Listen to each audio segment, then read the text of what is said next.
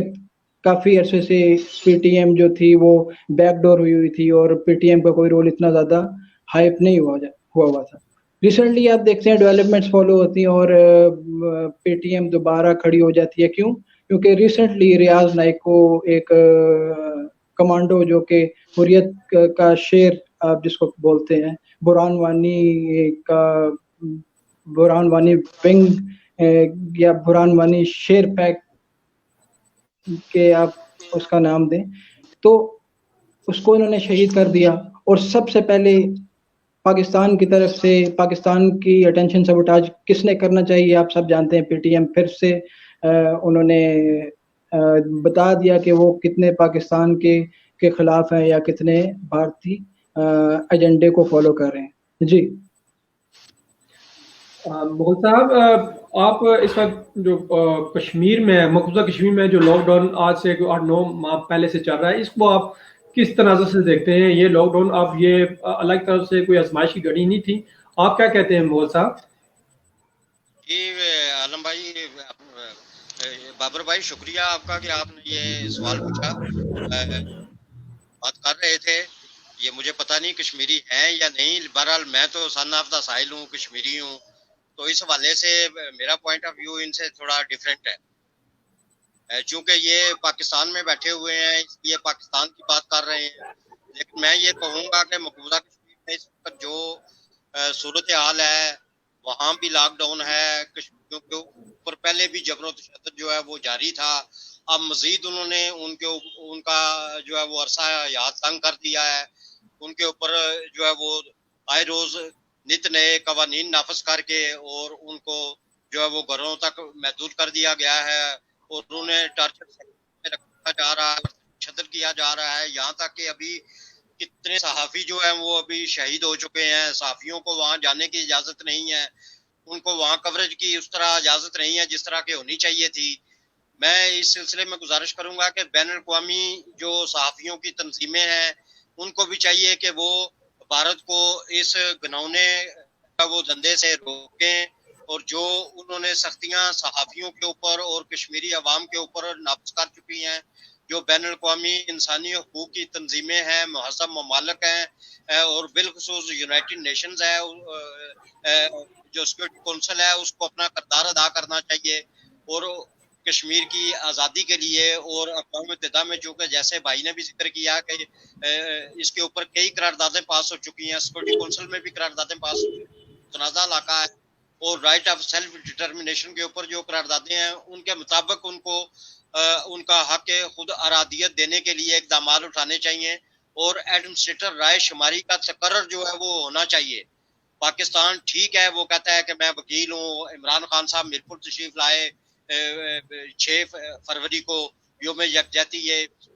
کشمیر کے حوالے سے، تو انہوں نے بھی وہاں میرپور اسٹیڈیم میں اس بات کا اعلان کیا اور کہا کہ میں کشمیریوں کا وکیل ہوں اور اپنا جو ہے وہ بھرپور کردار ادا کروں گا، کشمیریوں کا مسئلہ ہر فورم پر اٹھاؤں گا. اب نہ جانے کیوں وہ خاموش ہو گئے ہیں، یا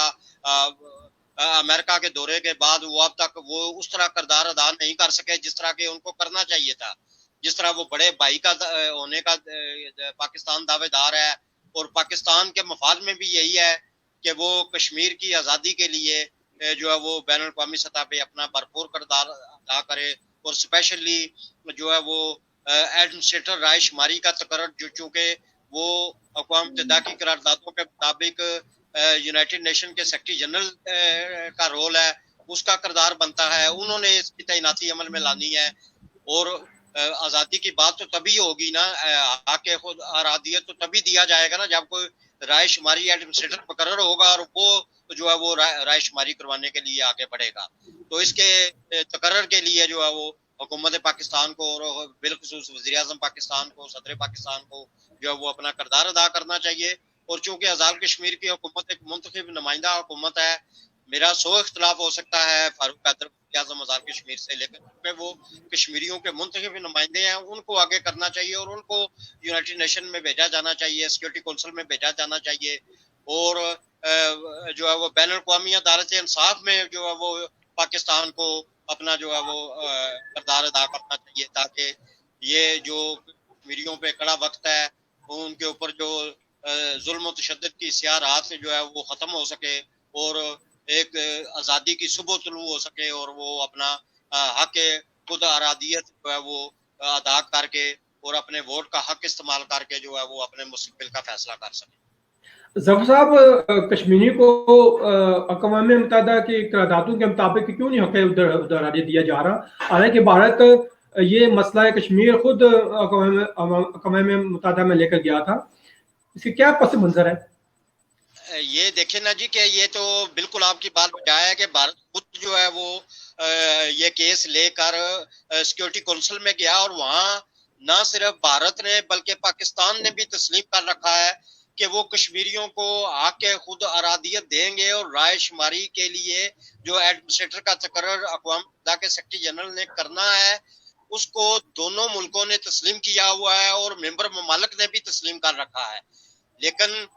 عالمی طاقتوں کے اپنے مفادات ہیں، امریکہ کے اپنے مفادات ہیں، چونکہ بھارت ایک بڑی مارکیٹ ہے، ایک بڑا ملک ہے، ایک بڑی آبادی والا ملک ہے اور بھارت کے جو بڑی آبادی والے ملک کے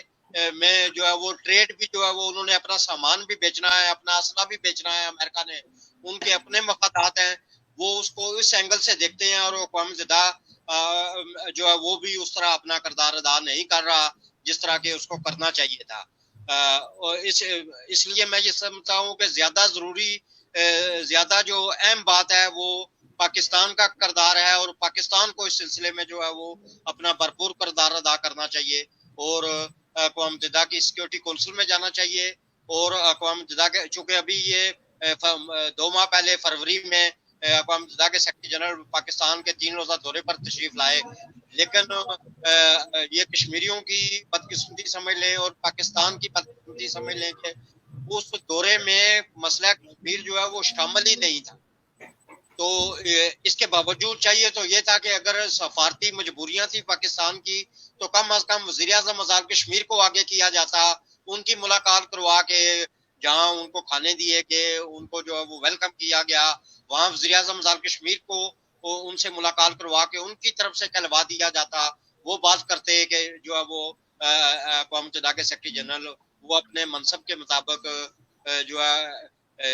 رائے شماری ایڈمنسٹریٹر کا تقرر عمل میں لائیں اور رائے شماری کے لیے آگے بڑھیں اور بھارت کو یہ مجبور کریں کہ وہ رائے شماری کے لیے، چونکہ اس نے تسلیم کر رکھا ہے، یہ یونائٹڈ نیشن کے ریکارڈ پہ موجود ہے، یہ سیکورٹی کونسل کے ریکارڈ پر موجود ہے کہ پاکستان سمیت بھارت اور دیگر ممالک نے بھی ان کو تسلیم کر رکھا ہے اور کشمیریوں کو جو ہے وہ اس کا اصل طریق جو ہے وہ تسلیم کر رکھا ہے، جنہوں نے رائے شماری کے ذریعے اپنے مستقبل کا فیصلہ کرنا ہے. اچھا ظفر صاحب، اس لاک ڈاؤن کے بعد جو کشمیر حکومت کی جو حکمت عملی تھی وہ کہاں تک کامیاب ہو سکی، آپ کیا کہتے ہیں؟ جی ریپیٹ کیجئے گا سوال ذرا. جو کرونا وائرس کے بعد کشمیر حکومت جو ریاست آزاد کشمیر کی حکمت عملی تھی لوگوں کو سہولیات دینے کے حوالے سے، وہ اس کے تناظر میں آپ کیا کہتے ہیں؟ کیا وہ کامیاب ہوئی ہے؟ لوگ ان کی سہولیات سے فائدہ اٹھا رہے ہیں گورنمنٹ کی؟ دیکھیں جی، جہاں تک حکومتوں کا تعلق ہے، غربت کی لکیر سے لوگ مزید نیچے چلے گئے ہیں،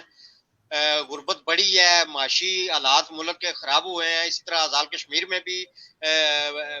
جو ہے وہ پست طبقہ ہے اور غریب طبقہ ہے اور دیہڑی دار طبقہ ہے بہت مسائل کا شکار ہے.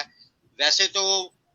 میڈیا میں ہم بھی خبریں بھیجتے ہیں جو انتظامیہ کی طرف سے جاری کی جاتی ہیں, پریس انفارمیشن ڈپارٹمنٹ جاری کرتا ہے, وہ خبروں کی حد تک تو سب اچھا کی رپورٹ جو ہے وہ دی جاتی ہے, اس حد تک تو بات درست ہے,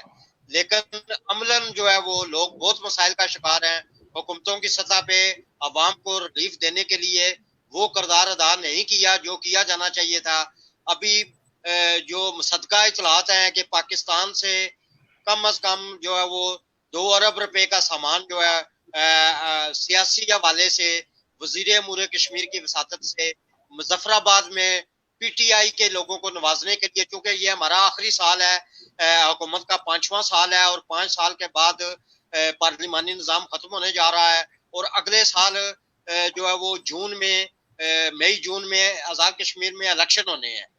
تو اس حوالے سے چونکہ آزاد کشمیر میں نون لیگ کی حکومت ہے اور پی ٹی آئی کی حکومت نے یہاں پی ٹی آئی کے مرکزی عہدیداران اور ممبران اسمبلی کے لیے جو امیدوار ہیں ان کی ملی بھگت سے جو ہے وہ تقریباً 2 ارب روپے کا جو ہے وہ سامان مظفر آباد پہنچایا ہے, جو وہ عید سے پہلے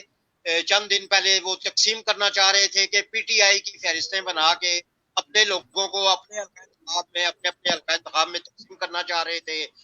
تو جب نون لیگ کا یہ ایک لحاظ سے درست اقدام بھی ہے, لیکن یہ اس کو وہ سیاسی طور پر بھی انہوں نے استعمال کیا ہے کہ وہ انہوں نے 4 گودام جو ہیں وہ سیل کیے, یہ آن ریکارڈ ہے, ان کے خلاف ایف آئی آر درج ہوئی ہے, اور یہاں جو ایس او پیز بنے تھے, جو شرائط و ضوابط بنائے گئے تھے کہ جو سامان ضبط ہوگا اس کی نیلامی ہوگی اور اس کا آدھا جو ہے وہ جرمانہ آدھا جو مال ضبط ہوگا اس کی آدھی قیمت کا جرمانہ جو ہے وہ متعلقین کو ہوگا.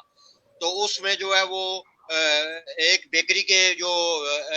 مالک ہیں تہذیب بیکری کے پاکستان کے, وہ ان کے 4 گوداموں میں یہ مال پڑا ہوا ہے جو پولیس نے ضبط کیا ہے, سیل کیا ہے. اب پتہ چلا ہے کہ ان میں سے 4 میں سے 2 گوداموں کا مال جو ہے وہ راتوں رات کہیں آگے پیچھے ہو گیا ہے, ادھر ادھر ہو گیا ہے. یہ بھی انتظامیہ کے لیے لمحہ فکریہ ہے اور حکومت کے بھی لمحہ فکریہ ہے.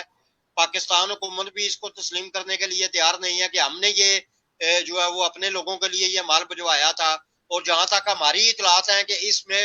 وزیر امور کشمیر جو ہے وہ ملوث ہیں اور ان کی وساطت سے جو ہے وہ مبینہ طور پر یہ سامان جو ہے وہ سیاسی بنیادوں پر تقسیم کے لیے مظفر آباد پہنچایا گیا تھا, جو کہ ابھی انتظامیہ اور پولیس کی کسٹڈی میں ہے. اور جو شہری مطالبہ کر رہے ہیں جو آزاد کشمیر کے بالخصوص چونکہ مظفر آباد کا لوکل معاملہ ہے, اور مظفر آباد کے لوگ جو مطالبہ کر رہے ہیں کہ اس کو نیلام کرنے کی بجائے اس کو جو جینون مستحقین ہیں, جو دیہڑی دار طبقہ ہے, ان میں یہ مال جو ہے مال مسروقہ جو ہے وہ تقسیم کیا جانا چاہیے, نہ کہ اس کو نیلام عام کر کے اور جو حکمران طبقہ ہے یا مراعات یافتہ طبقہ ہے جو نون لیگ کے لوگ ہیں ان میں وہ پیسہ تقسیم کر دیا جائے اور اس کو آئندہ سال آنے والے الیکشن میں جو سیاسی طور پر استعمال کیا جائے. میں یہ سمجھتا ہوں کہ یہ آزاد کشمیر کے بالخصوص مظفر آباد کے وہاں مقامی جو مستحقین ہیں, غریب ہیں, دیہڑی دار طبقہ ہے, ان کے ساتھ یہ زیادتی ہے. اور میری یہ تجویز ہے کہ اس مال کو جو مال مسروقہ ہے اس کو نیلام کرنے کی بجائے, چونکہ حکومت نیلامی کی طرف آگے بڑھ رہی ہے, اور اس کو نیلام کرنے کی بجائے جو ہے وہ فہرستیں بنا کے اور جو لوکل جو وہاں قیادت ہے, جو میونسپل کونسلر رہ چکے ہیں, جو بلدیاتی اداروں میں جو لوگ کام کرتے ہیں, جو مختلف مکاتب فکر کے ہیں, علماء شائع ہیں, مساجد ان کے ذریعے سے جو مستحقین ہیں جائز ان میں یہ مال تقسیم ہونا چاہیے. اچھا, بہت شکریہ ظفر صاحب. حسیبہ بھائی صاحب, ابھی آپ نے بات کی بایولوجیکل وار کے حوالے سے. ایک طرف اللہ کی آزمائش اور دوسری طرف یہ عالمی سازش, آپ نے اس طرح کا کوئی بات کی ہے, اس کو قرار دے رہے عالمی سازش.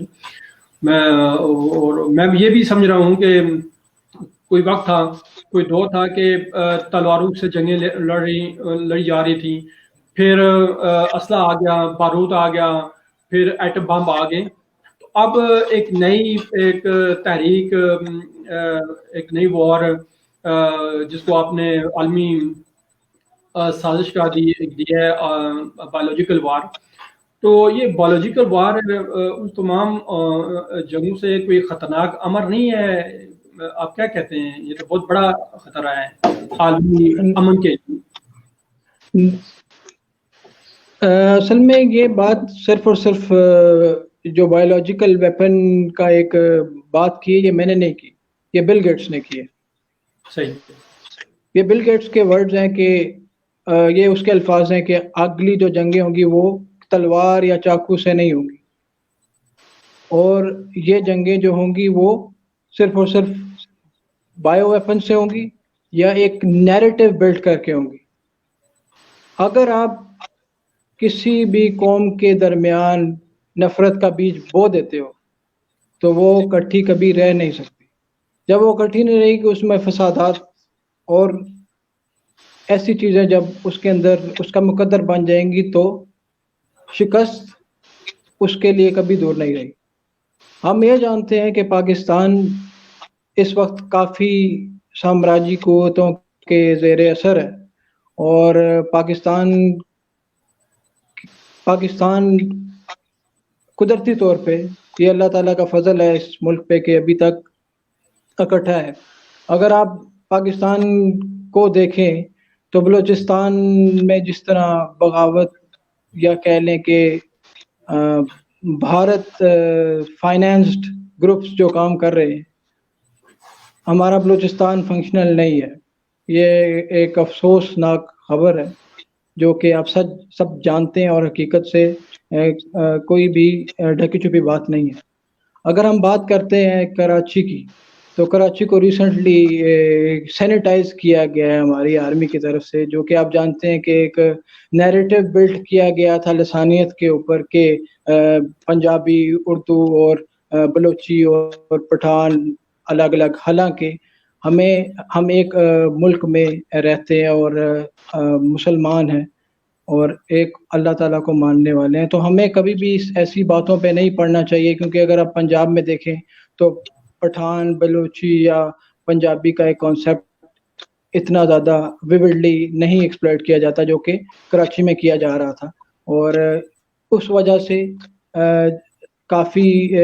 سول وار کی ایک سچویشن اور انٹر سٹی وار کی سچویشن کراچی میں فور ایور پریزنٹ رہی ہے. But recently after the sanitisation جو آپ دیکھ رہے ہیں جو ہماری آرمی نے کی ہے، تو اس کے بعد تو اب وہ ایک جو نیریٹو تھا، جو ایک کراچی کی ایک بہت منظم جماعت جس کی بیک کر رہی تھی، وہ اب سیبوٹاج ہو چکا ہے. تو بیسیکلی اگر آپ انٹرنل اسکیل پہ دیکھا جائے، جو کہ ایک بات کی جاتی ہے کہ ایک نیریٹو وارفیئر جو ایک ٹرم یوز کی جاتی ہے، نیریٹو وارفیئر کا ایک حصہ تھا جو کہ ہم نے دیکھا. اور گلوبل لیول پہ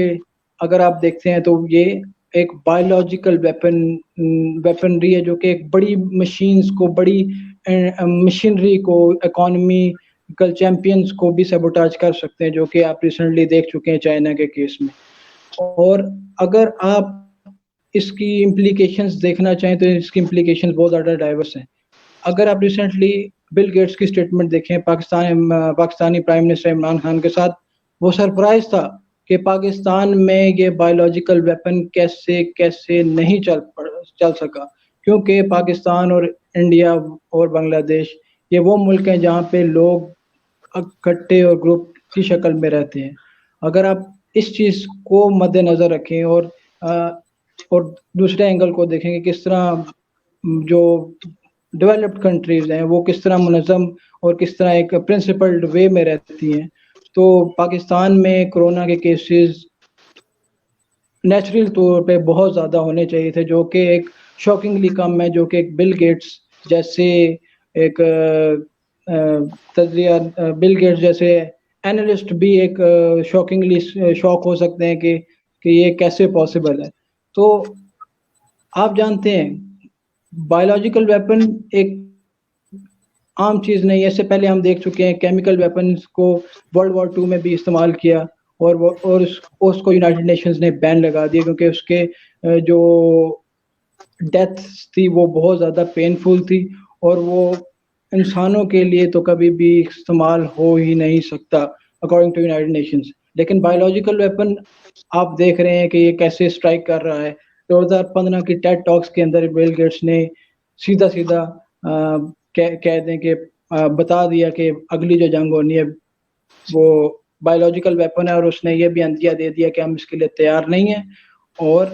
آنے والے دنوں میں جنگیں اسی نیریٹو پہ لڑی جائیں گی. جی اپنا ظفر صاحب, آپ ماشاءاللہ ایک سینئر صحافی ہیں اور کشمیر کی جو صحافتی برادری میں آپ کا ایک عام نام ہے. تو جو ایز اے ایک صحافی ظاہر ہے اپنی جان ہتھیلی پر رکھ کر وہ اپنے صحافتی فرائض انجام دیتا ہے. تو اس لاک ڈاؤن کے بعد, کورونا وائرس کے بعد لاک ڈاؤن جو ہوا ہے اس میں یہ صحافی برادری کہاں تک افیکٹ ہوئی ہے اور ان کے لیے گورنمنٹ سطح پہ ان کے لیے کیا اقدامات اٹھائے گئے؟ جی اپنا ظفر صاحب. جی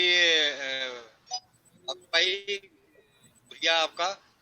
جہاں تک صحافیوں کی آپ نے بات کی ہے تو وہ آزاد کشمیر میں 2 صحافی ہمارے بھائی مظفر آباد سے رضا صاحب اور ان کے اے آر بھائی کے رپورٹر ہیں اور ان کے کیمرہ مین ہیں, وہ بھی اس سے متاثر ہوئے. لیکن اسے کہیے یا جو ہمارے محکمہ ہیلتھ کے اداران ہیں ان کی نااہلی کہیے یا کوئی اور نام دیجیے, میں یہ کہنا چاہ رہا ہوں کہ جب مظفر آباد میں ان کے ٹیسٹ ہوئے ایمز میں تو وہ پازیٹیو آئے, وہی دوسرے دن جب وہ ان کے سمٹم جو ہے وہ بھیجے گئے NIH میں تو وہاں سے نیگیٹو آئے. یہ بھی ایک طرفہ تماشا ہے کہ ایک دن ٹیسٹ اور آتے ہیں ایک لیبارٹری سے اور دوسری لیبارٹری سے اور آتے ہیں, اور وہ لیبارٹری بھی جو ہے وہ ہمیں NIH نے فراہم کی ہے, اور وہ جو ہے وہ پاکستان آرمی کی طرف سے جو جنرل افضل صاحب ہیں نیشنل ڈیزاسٹر مینجمنٹ کے جو سربراہ ہیں, چیئرمین ہیں, ان کی طرف سے آزاد کشمیر میں یہ مشینری فراہم کی گئی. میرپور میں بھی انہی کی طرف سے NIH کی طرف سے جو ہے وہ فراہم کی گئی. جو اس وقت 3 مشینری کام کر رہی ہیں ان میں میں اس لیے میں نے طرفہ تماشا کہا کہ یہ دیکھیں کہ ایک دن رزلٹ جو ہے وہ ہمارے صحافی بھائیوں کا اور آتا ہے اور جب ان کو NIH میں بھیجا جاتا ہے تو وہ دوسرے دن وہ رزلٹ جو ہے وہ نیگیٹو آ جاتے ہیں. اس کے اوپر بھی جو ہے وہ محکمہ صحت کو نظر رکھنی چاہیے, حکومت کو نظر رکھنی چاہیے, اور یہ ان کی صلاحیت جو ہے وہ ان کو چیک کیا جانا چاہیے کہ جو ہمیں جو انہوں نے مشینری فراہم کی ہے مظفر آباد, راولا کوٹ اور میرپور میں جو اس وقت وہ کام کر رہی ہیں ان پہ کس حد تک جو ہے وہ ہم یقین کریں یا نہ کریں, کیونکہ وہ متاثرہ خاندان جو ہیں جن کے ان سے ہزاروں کے حساب سے ٹیسٹ اب تک ہو چکے ہیں وہ تمام کے تمام مشکوک ہو گئے ہیں. مشکوک اس لیے ہو گئے ہیں کہ جب وہ NIH میں گئے ہیں تو وہاں سے وہ نیگیٹو آئے ہیں, اور جو یہاں نیگیٹو آئے ہیں وہ NIH میں پازیٹیو آئے ہیں. یہ 2 طرح کے جو ہے وہ جو آثار جو ہے وہ سامنے آئے ہیں جو کہ لمحہ فکریہ ہے آزاد حکومت کے لیے بھی اور وفاقی حکومت کے لیے بھی اور ہمارے عسکری اداروں کے لیے بھی اور محکمہ صحت جو کہ ان کا نگران ہے NIH کا اور ہمارے ہسپتالوں کا, سرکاری ہاسپٹلز میں جو کچھ ہوا ہے اس کے اوپر بھی ان کو ایک میں سمجھتا ہوں کہ ایک انکوائری بٹھانی چاہیے اور چیک کرنا چاہیے کہ کیا وہ ہمیں کوئی بوسیدہ یا پرانی مشینری وغیرہ تو نہیں دے دی گئی جو اس قابل نہیں ہے کہ جو ایک دن رزلٹ اور آتا ہے اور دوسرے دن کوئی اور آتا ہے. تو اس کے علاوہ اب وہ صحافی چونکہ یہ پاکستان لیول پہ مختلف ٹی وی چینلز کے پروگراموں میں بھی اور بالخصوص ARY کے پروگراموں میں بھی جہاں آزاد کشمیر کا ایک اچھا تاثر ڈیولپ ہوا تھا کہ یہاں ابھی تک کوئی کسی قسم کی کوئی اموات کورونا کی وجہ سے نہیں ہوئی. تو اس لحاظ سے میں یہ سمجھتا ہوں کہ ہمارا خطہ کافی حد تک جو ہے وہ محفوظ ہے. لیکن جب رزلٹ جو ہے وہ 2 طرح کے ہوں گے, کبھی نیگیٹو آئیں گے کبھی پازیٹیو آئیں گے, اور وہی ٹیسٹ جو ہیں وہ NIH میں جب بھجوائے جائیں گے تو وہاں سے نیگیٹو پازیٹیو اور پازیٹیو نیگیٹو ہو جائیں گے. تو یہ جو ہے وہ یہ تماشا ختم ہونا چاہیے اور ایک ہی طرح کے رزلٹ آنے چاہیے اور ایک ہی طرح کے سمٹم جو ہے وہ ان کے جو نتائج آئیں گے تو وہ زیادہ بہتر صورتحال سامنے آئے گی حکومت کی. اچھا ظفر صاحب پروگرام کا ٹائم ختم ہونے والا ہے. آخری سوال آپ سے کرتا ہوں. اب یہ چونکہ اس وبا سے عوامی سطح پہ ظاہر ہے عوام براہ راست متاثر ہوئی ہے, تو کاروباری حلقوں کا کیا حال ہے؟ وہ کیا ان کے لیے کوئی حکومتی اقدامات اٹھائے گئے؟ کیا کہتے ہیں آپ؟ جی میں سمجھتا ہوں کہ جہاں حکومت کی طرف سے بہت سے اقدامات اٹھائے گئے ہیں وہ تو کافی حد تک پازیٹیو بھی ہیں, لیکن جہاں تک پولیس کا جو رویہ ہے وہ کافی حد تک جو ہے وہ قابل مذمت بھی ہے کہ دیکھیں انسانیت کی تذلیل بہت کی گیا ہے. کسی کو مرغا بنایا گیا ہے, کسی کو تشدد کا نشانہ بنایا گیا ہے, کسی کے اوپر ناجائز جو ہے وہ روک تھام کی گئی ہے. بھی دیکھیں کہ پنجاب سے بہت سے لوگ روزانہ کی بنیاد پہ میرپور میں آ کے کاروبار بھی کر رہے ہیں, سیل مینی بھی کر رہے ہیں, اپنی ریکوری بھی کر رہے ہیں, جو وہ مال سپلائی انہوں نے کیا ہوا اس کی ریکوری بھی لے رہے ہیں. لیکن جو ہمارے لوکل لوگ ہیں جو جن کے پاس شناختی کارڈ میرپور کا ہے ان کو منگلا پل پہ روک لیا جاتا ہے اور کئی گھنٹے جو ہے وہ ان کو کہا جاتا ہے کہ آپ واپس جائیں. یہ میں سمجھتا ہوں کہ کو کہ اس بےہودہ قسم کی SOP پہ کرنی چاہیے. اور جو لوکل ایڈریسز والے لوگ ہیں جن کے پاس لوکل شناختی کارڈ ہے وہ کسی نہ کسی مجبوری کی وجہ سے پنجاب میں جاتے ہیں, کہیں کسی ماتم میں جاتے ہیں یا کسی کاروبار کے سلسلے میں جاتے ہیں یا کسی مریض کو لے کے جاتے ہیں یا ایئرپورٹ سے جو ان مسافروں کو, چونکہ یہ تارکین وطن کا شہر بھی ہے اور بہت سے مسافر جو ہے وہ برطانیہ اور بیرون ملک بھی جاتے ہیں, ان کو مقامی لوگ اپنی گاڑیوں پہ, چونکہ پبلک ٹرانسپورٹ تو ہے نہیں ہے تو وہ اپنی گاڑیوں پہ ان کو وہاں ایئرپورٹ پر چھوڑنے کے لیے جاتے ہیں. جب وہ واپس آتے ہیں تو ان کے ساتھ ناروا سلوک کیا جاتا ہے یا پھر ان سے بھتہ وصول کیا جاتا ہے تو ان کو انٹر ہونے دیا جاتا ہے. میں یہ سمجھتا ہوں کہ یہ جو پولیس کا رویہ ہے یہ انتہائی نامناسب ہے. اس کو ہم نے تحریری طور پہ بھی پوائنٹ آؤٹ کیا ہے اور حکمرانوں سے لے کے چیف سیکرٹری سے لے کے نیچے میرپور ڈپٹی کمشنر تک جو ہے وہ تحریری طور پر میں نے خود سائن کر کے ایک پٹیشن پہ جو ہے وہ نوجوان وکلاء کے ساتھ مل کے ڈسٹرکٹ بار ایسوسی ایشن کے ممبران کے ساتھ مل کے جو ہے وہ ایک پٹیشن بھی دائر کی ہے. اور جیسے کہ میں نے پہلے بتایا تھا کہ ہم نے وہ جو ہے وزیر اعظم کے پورٹل پہ بھی جو ہے وہ اس کو اپلوڈ کیا تھا اور وہاں سے بھی ڈسٹرکٹ ایڈمنسٹریشن کو جو ہے وہ تھرو پراپر چینل بھی جو ہے وہ ہدایات آ گئی ہیں. تو یقیناً اب جو کورونا بھی میرا خیال ہے تو وہ ابھی ختم ہونے کے قریب ہے, جو کافی وقت گزر چکا ہے اور بہتری کی طرف جو ہے وہ ہم بڑھ رہے ہیں. تو یقیناً پولیس ڈپارٹمنٹ بھی جو ہے اپنی اصلاح احوال کے لیے اقدامات اٹھائے گا. جی بہت شکریہ. حسیبہ بھائی صاحب, بینگ اینالسٹ, اس فرسٹریشن کی فضا یا خوف کی فضا کو آپ لوگوں کو کیسے باہر نکال سکتے ہیں؟ کیا میسج کنوے کرتے ہیں آپ پاکستانی کو؟